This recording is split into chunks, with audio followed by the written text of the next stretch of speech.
Hello everyone, class 12 विषय Hindi RBSC.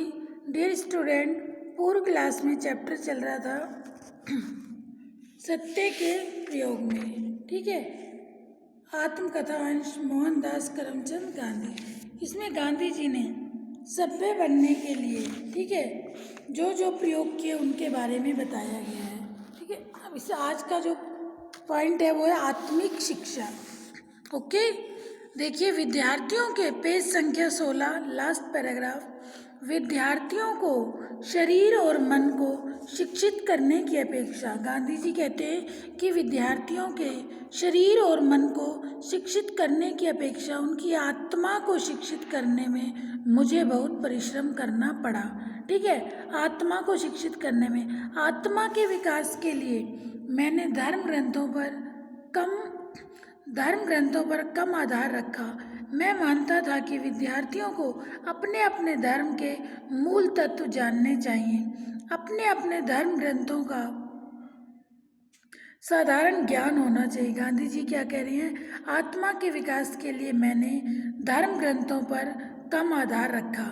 ठीक है, और गांधी जी ये चाहते थे कि प्रत्येक विद्यार्थी को अपने अपने धर्म के मूल तत्वों की जानकारी होनी चाहिए, अपने अपने धर्म ग्रंथों का साधारण ज्ञान होना चाहिए। इसलिए मैंने यथाशक्ति इस बात की व्यवस्था की कि उन्हें यह ज्ञान मिल सके, किंतु उसे मैं बुद्धि की शिक्षा का अंग मानता हूँ।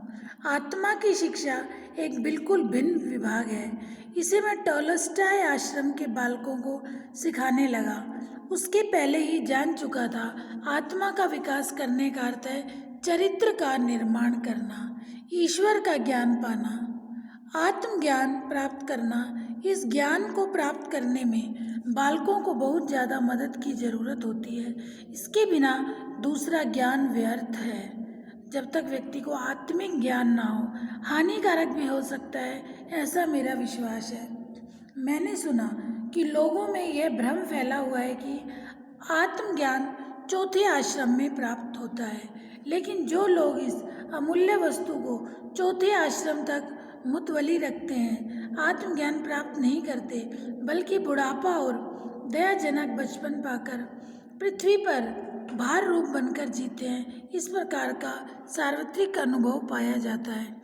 संभव है कि सन 1911-12 में इन विचारों को इस भाषा में न रखता, पर मुझे ये अच्छी तरह याद है कि उस समय मेरे विचार इसी प्रकार के थे। आत्मिक शिक्षा किस प्रकार दी जाए? अब ये विषय कि आत्मिक शिक्षा बच्चों को कैसे दी जाए। मैं बालकों से भजन गवाता, उन्हें नीति की पुस्तकें पढ़वाता, सुनाता, किंतु उससे मुझे संतोष नहीं होता। जैसे जैसे मैं उनके, गांधी जी कह रहे, जैसे जैसे मैं उनके संपर्क में आता गया, मैंने यह अनुभव किया कि यह ज्ञान पुस्तकों द्वारा तो दिया ही नहीं जा सकता।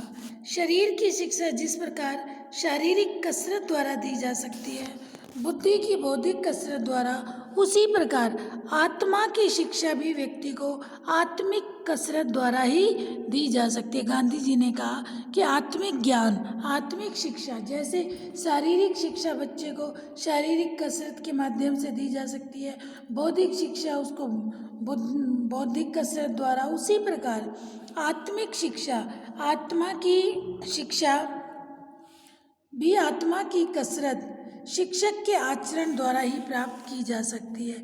अतएव युवक हाजिर हाँ चाहे ना हो, शिक्षक को सावधान रहना चाहिए। युवक हाजिर हो चाहे ना हो, गांधी जी का मानना था शिक्षक को सावधान रहना चाहिए। लंका में बैठा हुआ शिक्षक भी अपने आचरण द्वारा अपने शिष्य की आत्मा को हिला सकता है। मैं स्वयं झूठ बोलूं और अपने शिष्यों को सच्चा बनने का प्रयत्न करूं तो वह व्यर्थ ही होगा। गांधी जी कह रहे थे कि बच्चों को आत्मिक शिक्षा देने के लिए उनका जो गुरु हो उसे भी पहले अच्छा बनने की आवश्यकता है। ठीक है, गुरु को भी सत्य बोलने वाला होना चाहिए। ये नहीं कि बच्चे को शिक्षा दे रहे कि झूठ मत बोलो, लेकिन स्वयं वो झूठ बोले। अपने शिष्यों को सच्चा बनाने का प्रयत्न करूं तो वह व्यर्थ ही होगा। डरपोक शिक्षक शिष्यों की को वीरता नहीं सिखा सकता। मैंने देखा कि मुझे अपने पास रहने वाले युवक और युवतियों के सम्मुख पदार्थ पाठ सा बनकर रहना चाहिए। ठीक है, इस कारण मेरे शिष्य मेरे शिक्षक बने। मैं ये समझा कि मुझे अपने लिए नहीं बल्कि उनके लिए अच्छा बनना रहना चाहिए। अतएव कहा जा सकता है कि टॉलस्टॉय आश्रम का मेरा अधिकतर संयम इन युवकों और युवतियों की बदौलत था। आश्रम में एक युवक बहुत उधम मचाता था।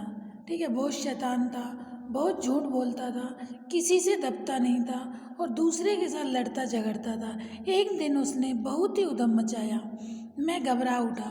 मैं विद्यार्थियों को कभी सजा नहीं देता था। इस बार मुझे बहुत क्रोध हो आया। मैंने उसके पास पहुंचा। समझाने पर वह किसी प्रकार समझता ही न था। उसने मुझे धोखा देने पर भी प्रयत्न किया। मैंने अपने पास पड़ा हुआ रोल उठाकर उसकी बाह पर दे मारा। मारते समय मैं कांप रहा था। इसे उसने देख लिया था। मेरी ओर से ऐसा अनुभव किसी विद्यार्थी को इससे पहले नहीं हुआ था। विद्यार्थी रो पड़ा। उसने मुझसे माफ़ी मांगी। उसे डंडा लगा और चोट पहुंची। इससे वह रोया न था। अगर वह मेरा मुकाबला करना चाहता तो मुझसे निपट सकने की शक्ति उसमें थी, पर उसकी उम्र कोई 17 साल की रही होगी। उसका शरीर सुगठित था, पर मेरे रूल से उसे मेरे दुख का दर्शन हो गया।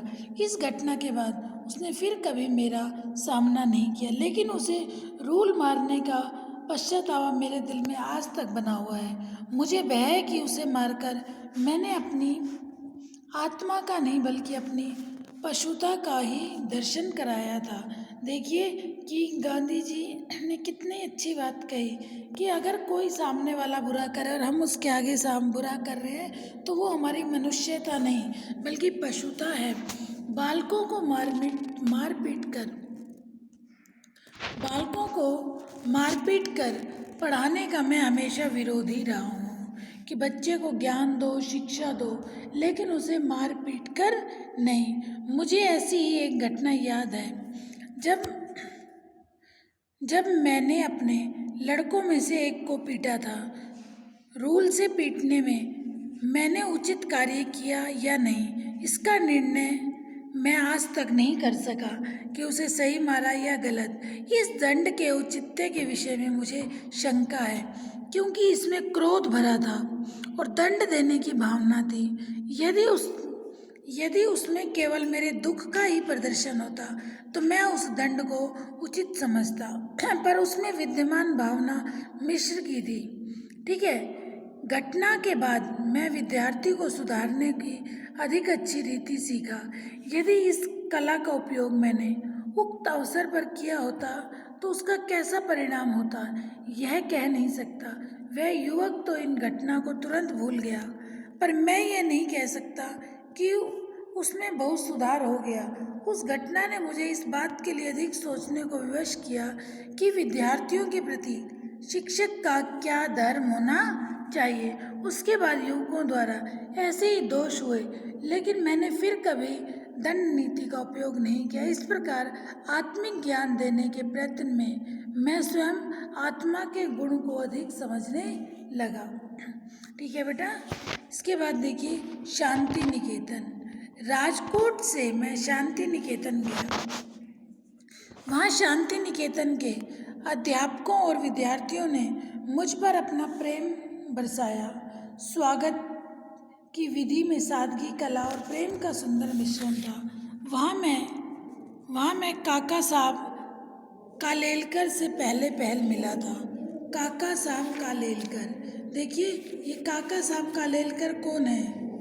लेखक ने कहा ना, मैं वहाँ काका साहब कालेलकर से मिला। कालेलकर को काका नाम केशव राय देश पांडे ने दिया था बेटा। कालेलकर को काका नाम जो था वो केशवराव देश पांडे ने दिया था। वे बड़ौदा राज्य में गंगानाथ विद्यालय चला रहे थे। उनका मानना था कि विद्यालय में विशुद्ध पारिवारिक भावना होनी चाहिए। इस दृष्टि से उन्होंने कालेलकर को काका नाम दिया। ठीक है, अब इसके बाद देखिए लेखक क्या कह रहे हैं। शांति निकेतन आया, वहाँ काका कालेलकर को मिला। काका साहब क्यों कहते थे यह मैं उस समय नहीं जानता था, लेकिन बाद में मालूम हुआ केशवराव देशपांडे जो विलायत से मेरे समकालीन थे और जिनके साथ विलायत में मेरा अच्छा परिचय हो गया था। बड़ौदा राज्य में गंगनाथ विद्यालय चला रहे थे।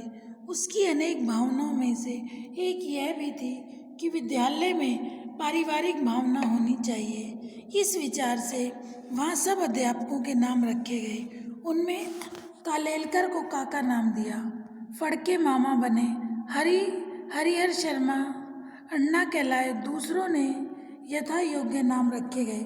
काका के साथी के रूप में आनंददायक और मामा के मित्र के नाते पटवर्धन आगे चलकर इस कुटुंब में सम्मिलित हुआ। इस कुटुंब के उपयुक्त 5 सदस्य एक के बाद एक मेरे साथी बने। देशपांडे साहब के नाम से पूरे जाने लगे। साहब का विद्यालय बंद होने पर वह कुटुंब बिखर गया। इन दोनों ने अपना आध्यात्मिक संबंध न छोड़ा। काका साहब भिन्न भिन्न अनुभव प्राप्त करने लगे। इनकी भिन्न भिन्न अनुभव प्राप्त करने लगे। इस सिलसिले में वे इस समय शांति निकेतन में रहते थे। इसी मंडल में एक सदस्य चिंतामणि शास्त्री भी वहाँ रहते थे। ये दोनों संस्कृत सिखाने में हिस्सा लेते थे। ठीक है बेटा, यहाँ तक समझ आ गया आपको। आज इतना ही पढ़ाएंगे, इसके बाद जो भी है वो नेक्स्ट क्लास में कराऊंगी। ओके बेटा, जितना कराए इसे आप अच्छे से पढ़ लेना। कोई भी डाउट हो अपने डाउट्स को ज़रूर क्लियर किया करो। ओके बेटा। अब देखिए गांधी जी ने शांति निकेतन में रहकर शिक्षकों के सामने क्या प्रस्ताव रखा। मैंने अभी आपको बताया कि गांधी जी ने शांति निकेतन में रहकर शिक्षकों के सामने प्रस्ताव रखा कि वैतनिक रसोइयों के बदले शिक्षक और विद्यार्थियों को अपनी रसोई स्वयं बनानी चाहिए। उनका मंतव्य था कि इससे रसोई घर आरोग्यपूर्ण बन जाएगा और विद्यार्थी स्वावलंबन तथा स्वयं पाक का पदार्थ पाठ सीख लेंगे। ठीक है बेटा। शांति निकेतन अंश में गांधी जी ने क्या संदेश दिया। शांति निकेतन शीर्षक में अंश में गांधी जी ने भारतीयों को भारतीय जीवन मूल्यों से ओतप्रोत संस्कार, ठीक है, सहयोग व समरसता से साक्षात्कार करने का संदेश दिया और बताया कि मनुष्य को स्वावलंबी बनकर स्व परिश्रम करना चाहिए। मनुष्य को स्वावलंबी होना चाहिए, सह परिश्रम करना चाहिए। ठीक है बेटा। अब इससे आगे हम नेक्स्ट क्लास में पढ़ेंगे। ओके, जो भी आपको वीडियो आ रही है उसे ध्यान से सुनो, समझो। Okay, thank you.